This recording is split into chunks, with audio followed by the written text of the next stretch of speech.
தப்பு பாவம் அப்படின்னு நினச்ச காலம் வந்திருக்காங்க. ஆனால் அது இப்போ இல்லை.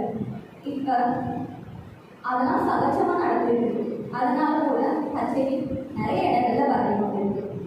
ஓகேக்கா, ஹச்ஐவி வந்தவங்களுக்கு என்னதான் வழிட்டு எல்லாருக்கும் டவுட் இருக்கும் தானே. நீங்களும் அதெல்லாம் கேட்பீங்க. அதுக்காக தான் ஏஆர்டி மைண்ட். ஏஆர்டினா ஆன்டி ரெட்டிரோ வைரல் தெரப்பி. அவங்க ஃபஸ்ட்டு என்ன பண்ணுவாங்கன்னா, ஹச்ஐவி பேஷண்ட்டை அவங்க ரெஜிஸ்டர் பண்ணி அவங்களுக்கு கவுன்சிலிங் கொடுத்து அவங்களுக்கு தேவையான மருந்துகளை கொடுத்து இலவசமான சிகிச்சைகளை அளித்து அவங்கள தொடர்ந்து கண்காணிச்சிட்டே வந்து மருத்துவ ஆலோசனைகளை அவங்களுக்கு கொடுக்கறது மட்டுமல்ல, ஹச்ஐவி உள்ளவங்க எப்படியா இருந்தாலும் மனசில் ரொம்ப வேதனைகளை வச்சுருப்பாங்க. அதுக்காக ஹச்ஐவி உள்ள போதும் தன்னம்பிக்கையுடன் எங்கள் உலகத்தில் வாழ்றதுக்காக அவங்க வழிகாட்டுறாங்க. அதுதான் ஏஆர்டி மைண்ட். ஓகே, இது வரைக்கும் சொன்னது எல்லாம் அவங்களுக்கு புரிஞ்சுக்கணும்னு நினைக்கிறேன்.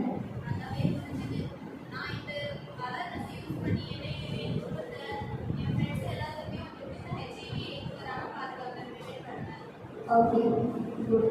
இதை பார்த்தீங்கன்னா டான்ஸும் ப்ரோக்ராமும் வரும்.